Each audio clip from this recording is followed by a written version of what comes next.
Kita perlu pakai pelitup muka untuk mengekang penularan jangkitan COVID-19 dengan cara meminimumkan tempias titisan cecair tubuh daripada mereka yang telah dijangkiti. Kita perlu cuci tangan dengan sabun atau gunakan semburan pembasmi kuman kerana cuci tangan boleh mengurangkan risiko jangkitan COVID-19. Jarak sosial merupakan satu cara yang berkesan untuk memutuskan rantaian penyebaran COVID-19. Periksa suhu sangat penting untuk memastikan tiada penularan wabak COVID-19. Duduk di rumah jika tidak perlu keluar akan kurangkan interaksi dengan orang dan membantu COVID. Kita perlu mengelakkan di tempat yang sesak dan jangan berjabat tangan kerana tempat yang sesak akan meningkatkan risiko dijangkiti COVID-19.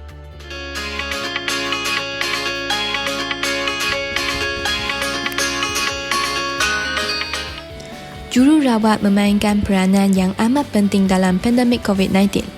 Kita harus mengucapkan ribuan terima kasih kepada jururawat kerana mereka berada di barisan depan untuk melawan jangkitan ini dan merawat pesakit. Jururawat menyumbang banyak masa dengan pesakit untuk memeriksa keadaan pesakit, menghantar makanan kepada pesakit dan bersedia untuk bertindak balas terhadap kecemasan. Jururawat juga harus menyokong dan memberi semangat positif kepada pesakit kerana emosi pesakit mempunyai pengaruh yang besar terhadap keadaan mereka. Anggota keselamatan memainkan peranan penting dalam menguatkuasakan perintah pergerakan kawalan dan memastikan rakyat mematuhi segala peraturan yang ditetapkan. Tanggungjawab polis adalah memeriksa setiap kenderaan yang dilalui di kawasan tersebut bagi memastikan orang ramai keluar hanya untuk tujuan yang dibenarkan sahaja. Sebagai rakyat Malaysia, kita harus mengucapkan terima kasih kepada anggota keselamatan yang berpeluh-peluh mengurangkan kadar penyakit virus ini. Kami ingin mengucapkan ribuan terima kasih kepada hero-hero barisan hadapan dalam menepani pandemik wabak COVID-19 ini. Ahli keluarga juga merupakan hero barisan hadapan terutamanya dalam mematuhi SOP yang telah ditetapkan oleh pihak Kementerian Kesihatan Malaysia KKM. Ini kerana hanya 2 orang ahli keluarga sahaja yang dibenarkan untuk keluar membeli barang keperluan. Mereka dapat menjaga keselamatan ahli keluarga yang lain daripada jangkiti wabak COVID-19 ini. Jadi, ucapkanlah terima kasih kepada mereka kerana dapat mematuhi semua SOP yang telah ditetapkan. Pembersih di hospital ialah salah satu pelawan yang mudah dilupakan oleh masyarakat. Pembersih harus membersihkan bilik semasa pesakit berada di hospital atau selepas mereka keluar atau dipindahkan. Mereka mesti membersihkan setiap sudut dengan lebih berhati-hati kerana virus COVID-19 dapat bertahan di permukaan yang keras seperti pemegang pintu selama berhari-hari dan ada juga yang boleh bertahan pada pakaian dan linen. Mereka harus bekerja selama 12 jam sehari kerana pekerja di hospital tidak mencukupi. Oleh itu, kita juga hendaklah mengucapkan terima kasih kepada pembersih yang menyumbang jasa secara senyap. Doktor memainkan peranan penting dalam menentang COVID-19 iaitu penyakit pandemik yang menyerang paru-paru seseorang.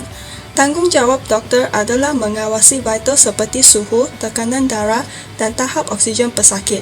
Selain itu, doktor akan memasang 2 tiub yang dinaikkan ke atas lubang hidung pesakit untuk mendapatkan oksigen atau memberikan mesin pengudaraan. Secara kesimpulan, kita haruslah mengucapkan ribuan terima kasih kepada para doktor untuk usaha mereka yang tidak berbilang. Kami ingin mengucapkan terima kasih kepada pentadbir kedai kerana menjalankan tugas seperti biasa sepanjang perintah kawalan pergerakan dengan memastikan semua pelanggan mematuhi SOP yang ditetapkan dengan menyediakan hand sanitizer dan tisu pakai buang. Selain itu, pihak atasan juga memastikan setiap pekerja mereka melaporkan status kesihatan masing-masing dan mempraktikkan setiap pekerja mereka amalan dan tata cara penjagaan kebersihan yang betul bagi mengelakkan jangkitan wabak COVID-19 kepada pelanggan-pelanggannya. Sejak pandemik COVID-19 yang begitu serius ini, tanggungjawab pengawal keselamatan semakin berat. Tanggungjawab mereka pada masa ini adalah memeriksa suhu pelawat dan memastikan pelawat tidak boleh masuk premises jika suhunya melebihi 37.5 Celsius. Selain itu, mereka juga membantu penguatkuasaan rangka jarak selamat dan memastikan pelawat menggunakan aplikasi MySejahtera. Oleh itu, kami ingin mengucapkan terima kasih kepada pengawal keselamatan. Penghantar makanan ini telah menjadikan orang yang aman penting di musim PKP ini. Pengorbanan mereka yang sanggup bekerja meredah hujan lebat dan tahan cuaca panas untuk memudahkan urusan orang ramai mendapatkan makanan. Mereka juga menanggung risiko yang tinggi untuk mendapat coronavirus tetapi masih membantu kita untuk hantar makanan. Oleh itu, kami ingin mengucapkan terima kasih kepada penghantar-penghantar makanan ini.